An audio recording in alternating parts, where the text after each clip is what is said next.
was some interesting anniversaries this week. One of them was that on September 10th, 1973, Muhammad Ali had a rematch with Ken Norton. And the first Norton fight, obviously Ali lost and got a broken jaw. You know, it was only the second loss of his whole career.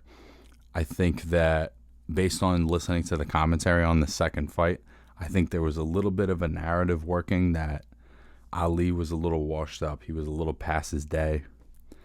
And that in some ways this second Norton fight was kind of his way of reinvigorating his career and of getting the interest of the people back. There seemed to be some sort of notion that he was over the hill or kind of past his prime.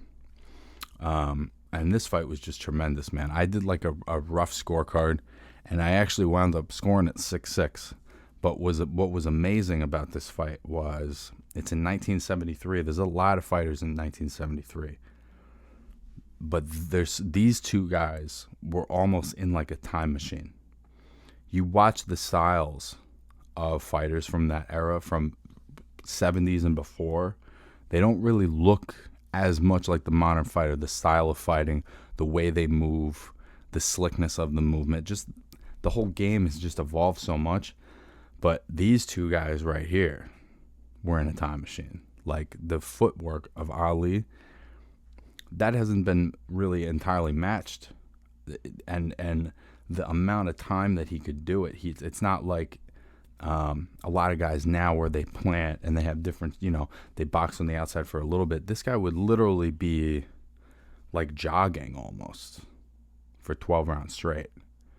And Norton, a lot of aggressive guys. There was a lot more aggressive fighters back then.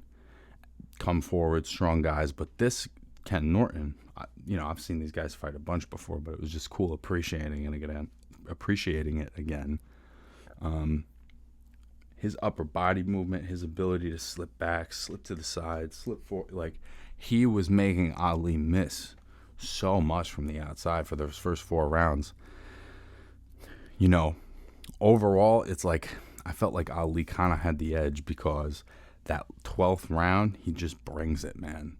He just brings it. He comes right out and he sits down on his combinations more than he did for 11 rounds and just really takes it to Norton, which is what a great champion does.